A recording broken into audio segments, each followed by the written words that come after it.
What is going on, everybody? Fucking the Knicks fired Tom Thibodeau today, which is surprising. He been there 5 years. He's 4 years in the playoffs, and then went to the Eastern Conference Finals this year. I'm kind of surprised that they did that. I wouldn't have done that just yet, but who knows? We're about to find out. Today, we start our show with breaking news. According to our Shams Charania, the New York Knicks, they have fired head coach Tom Thibodeau. Now, Tibbs, he helped the Knicks to reach their first Eastern Conference Finals in 25 years. He made the playoffs in 4 of his 5 years, and he led the team to consecutive 50-win seasons for the first time since the 1990s. Here alongside Andrea Carter, Shanae Agumake. Shams is going to be joining us in just a moment, but this is so fresh. He was just on SportsCenter talking about this, so it's going to take him a minute to dial into our show. Shanae, we were talking about this just before we came on air. I'm a little bit surprised that the New York Knicks made this move. Are you? I am not so surprised because there is so much pressure now in New York now that we've seen what their potential is getting to the Eastern Conference Finals. But I also do feel for Coach Thibodeau because he tried. He tried his best, and we saw the evolution, right? This was a team that was predicated this year on offense, which his style is typically defensively. But when I look at the other teams in the NBA, the question is identity. Right. When you look at the Pacers, we know what their identity is with offense and pace and movement and assists. When you look at the Thunder, you know what their identity is. Defense, and they've also grown players, matured into MVPs and all defensive types of guys. When you look at the New York Knicks, their identity, the first thing that comes to my mind is a player. Right. Jalen Brunson in the clutch. That is not good enough in the NBA. You have to be able to be better and more versatile offensively, but then also defensively. There were a lot of liabilities, whether it's Brunson as a small guard or even Karl Anthony Towns, his lack of being able to do anything other than rebound and affect shots. I heard that, he only had one block shot in that entire Eastern Conference Final series. Like, that is unacceptable, and that is his bread and butter. So I do think that the lack of identity in the moments that mattered most, and also finding someone to get them over the hump, knowing that the East is wide open. I mean, Dame out, obviously. You think about those circumstances, Tatum out for the foreseeable future. Now maybe that's what they're... Yeah, this would have been the best year. This would have been the best year for them to win that championship. This was the best year they had. And who knows what's going to happen next year, because now they got a new coach. So who knows what's going to happen next year, man. They're looking at. But that's why I'm confused. And I know we see this happen with so many different franchises. We've seen them bring in a new coach to try to find an identity or try to create an identity. But now you're asking someone brand new who doesn't know Jalen Brunson and how Jalen Brunson functions, who doesn't know Karl Anthony Towns, who doesn't know this team. You're asking someone brand new to come in and try to create an identity. You're asking a coach to come in that didn't just lose to the Pacers and knows what that feels like and was standing on the sidelines experiencing those things. You're asking someone brand new to do it. It doesn't make sense to me. But what I will say is that the person coming in probably will have a lot of experience, because the only thing the knock on Coach Thibodeau was the fact that he has never been to an NBA Finals. You're probably going to look for a guy with NBA Finals experience, championship pedigree to try to get you over that hump that seems like he never was able to. Championship experience is great, but he doesn't have any experience with this. First of all, the Knicks have a pretty good bench. They have a pretty good bench. For some fucking dumbass reason, for some stupid ass fucking reason, Tom Thibodeau decided he wanted to fucking play the starters. What is it, 48 minutes a game? He wanted to play them 45 minutes a game. For why? Why are the starters playing so much? You have a good bench. The starters get the lead, 15, 20-point lead. All right, throw the bench in. You want to keep playing the motherfucking starters for 45 minutes, that shit's not going to work in the playoffs at all. That's not going to work in the playoffs. This group. So either way, you're bringing in championship experience from the past with an entirely different group, and you're trying to match that to this new team. To me, it just doesn't make sense. It's so tough. In the New York Knicks statement that they just put out a couple of minutes ago, they underscore, that the reasoning that they are giving publicly here is we are singularly focused, they say, on winning a championship for our fans. And I think with the injury to Jason Tatum, a lot of teams have looked around at the Indiana Pacers and said, okay, if the Pacers can win this with a collective of very good players, a lot of teams in the Eastern Conference I'm hearing right now are looking around and saying, why not us? Why can't we kind of replicate that sort of recipe here. Our Kendrick Perkins is here as well. I know, Perk, that you have a reaction to this. Janae, no. Tibbs didn't deserve to lose his damn job. We're not going to do this. And Malika, you remember our production call that we had after game 2?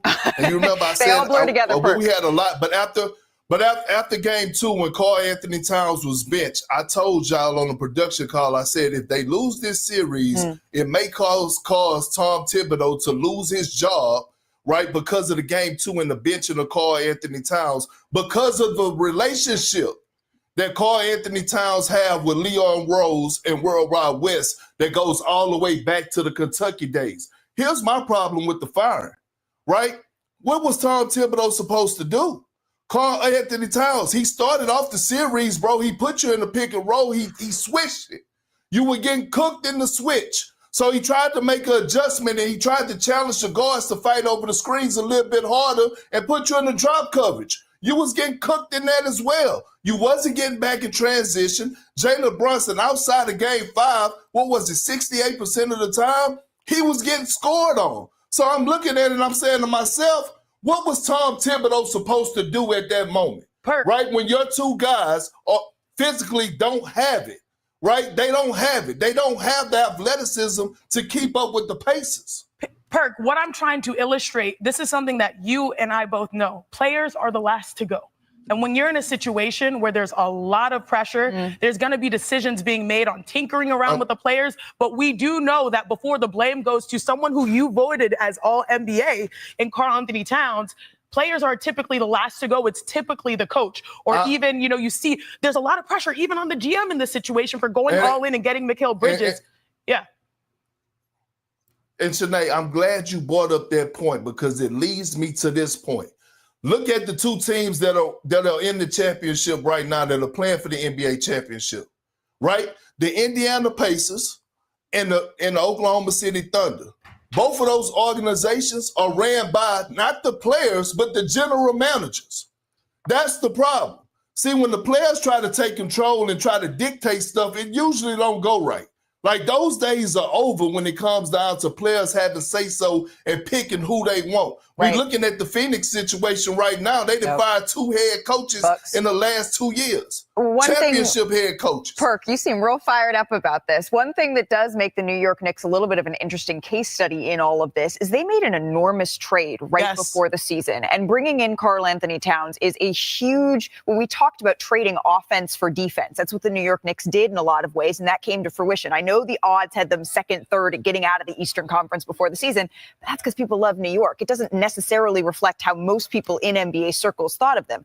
I think, Andrea, this is a successful season for New York. But again, now the landscape, people are looking around and seeing that the Eastern Conference, they believe, is wide open. Yeah, but that's the thing is the Knicks were already so close this season. They were so close. And Tom Thibodeau now could, if he wasn't just fired, could have a second season to figure out Karl Anthony Towns, to massage that relationship if there is something going on, to try and figure out that relationship. What is Tom Thibodeau known for? His defensive schemes. So his defense struggled this season. Give him a second season to figure it out and figure out how to make Karl Anthony Towns and Jalen Brunson work on. I fucking agree. I agree. Give him another chance, man. Give him another fucking chance. I agree. Give him another chance. He just made his first Eastern Conference Finals, bro. This is what I don't understand.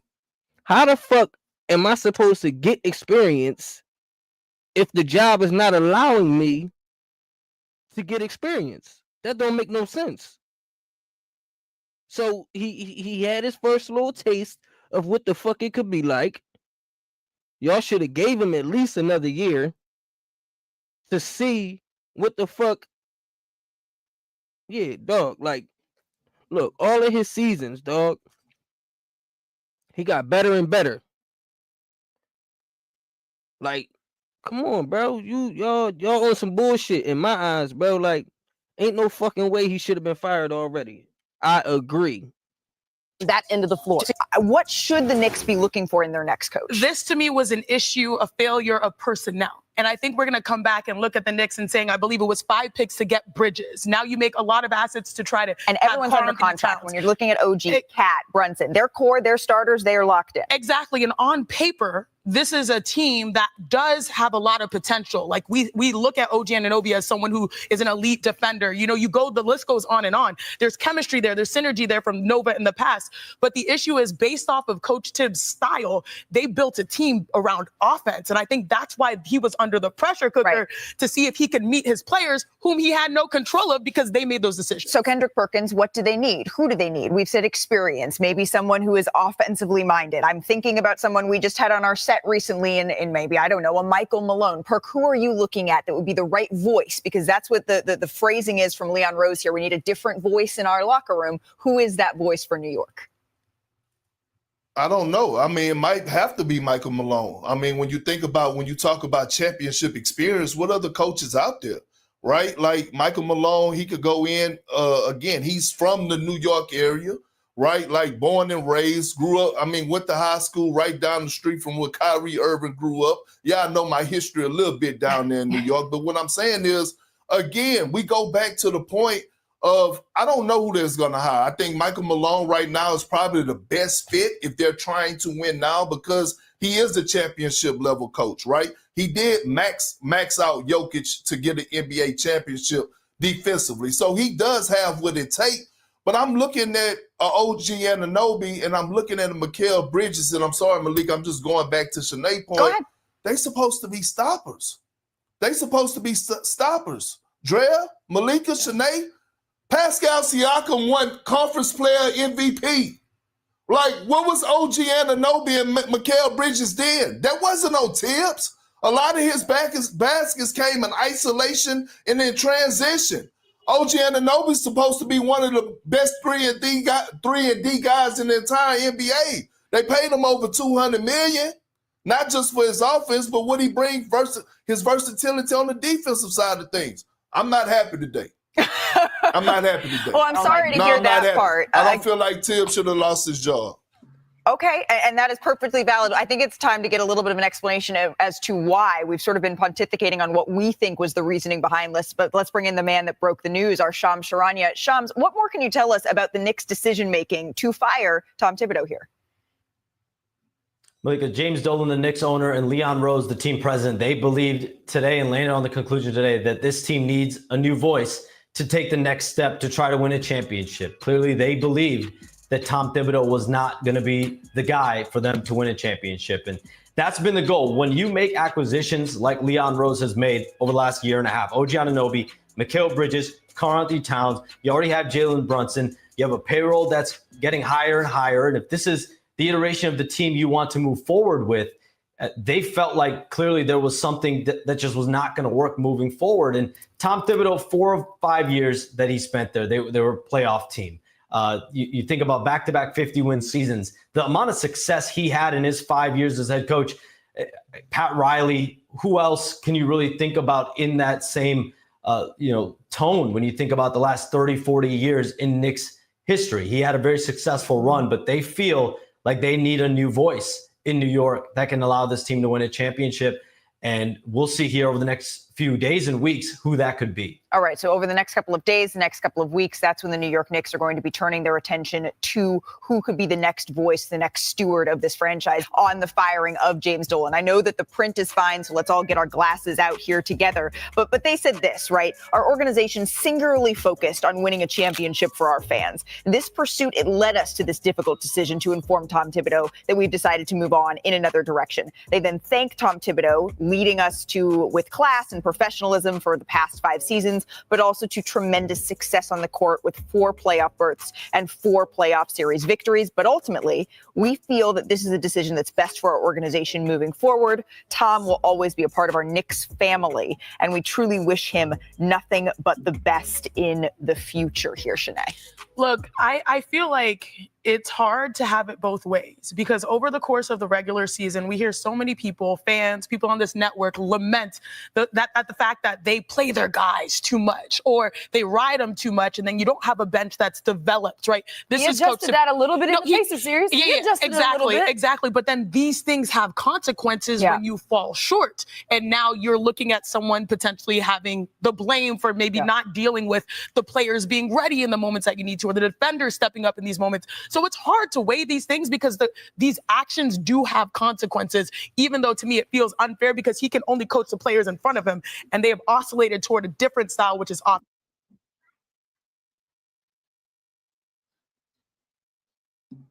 Sound like somebody was banging on the fucking door. Even though his nature is defense. Well, my thing, though, is he did adjust using his bench more in the Pacers series. So why not give him an opportunity? But was it too late is the question. But too late is still an adjustment to make the adjustment earlier next season. Like maybe. I agree. They should have gave it I'm not gonna say this shit again. They should have gave this man at least another year or two. I disagree with this fucking fire. I disagree with this one. Y'all could argue with your mom. Maybe that's something he could implement next season. Like it should be added in that statement. We know that we only gave him 1 year with a brand new group to figure this out, but a year is all that he had. Because to me, a year is not long enough to figure out an entirely new group. Perk may agree because I see him shaking his head here. How dare you? How dare you, if you're the Knicks, to blame Tom Thibodeau? How dare you? Like, we blaming Tom Thibodeau for that collapse that they had in game one when the guys on the floor took their foot off the gas when they blew a 20-point lead at home in the Eastern Conference Finals? Are we blaming Tibbs for that? Or are we going to blame Jalen Brunson and Karl Anthony Towns and the guys that contributed to the Pacers coming back and beating them in game one? That's who we need to blame. See, it's hard, right? You have Rick Brunson that's on the bench, who's Jalen Brunson's dad, and I'm taking nothing from Rick Brunson. I love him to death, but I got to call it like it is. You have Jalen Brunson, who is dribbling the oxygen out of the damn basketball on the floor. The Knicks are getting their offense set with 15, 16 to go on the damn shot clock. No one else is getting involved. Karl Anthony Towns ain't really touching the ball in the first quarter. But it's Tibbs' fault. I can't But ride someone with always that, y'all. falls I'm on the sorry. sword, and it's unfortunate. Yeah, We know this. either. It tends to be coaches. Our Bobby Marks just get it. put on social media a really interesting quote from James Dolan. He was on the Roommates podcast in March of 2025, and this is what he said. Dolan said, there were many times when we've sort of reached for that shiny, sparkly object. Maybe this is what we need, especially when things aren't going well. Let's bring in this guy. Maybe he'll turn it around. Sometimes it's players. Sometimes it's a coach. And then he continues. He said, what I've learned over time is it doesn't work. It really doesn't. You have to build the fundamentals, the basics. You've got to build a team. You've got to build an organization. There is no waving a magic wand over a team and all of a sudden it makes a great team. That doesn't happen. This feels closer to a magic wand. You got to practice what you preach, though. And it's the hardest thing to do. But what we've seen is that the pressure I have to go back to the circumstance. It feels like this is a circumstance where, again, right or wrong, teams are looking around. So y'all really punish the coach, but what y'all gonna do about Jalen Brunson and them choking? That really needed, because the coach can't control what they do on the court. But those are your top players. That's what they're getting paid the top dollars for. That's why they're in all-star conversation, MVP conversation, and shit like that. That's exactly why, but I don't get it, dog. I don't fucking get it, bro. New York, around right now and saying if the Pacers can do it, we can too. And the New York Knicks felt like they were this close. It was all in the margins. What margins can they adjust? We're going to have the rest of the show to talk about it. We got a lot to get to. Can't deal. Perk's having a bad day. He doesn't think this should have happened. We have more reaction coming up on the Knicks. Yeah, I don't think that shit should have happened, dog. Like, straight up and down, like 12:30. I don't think that shit should have happened at all, man. Yeah, because that shit got me. I don't get it, bro. I do not fucking get it.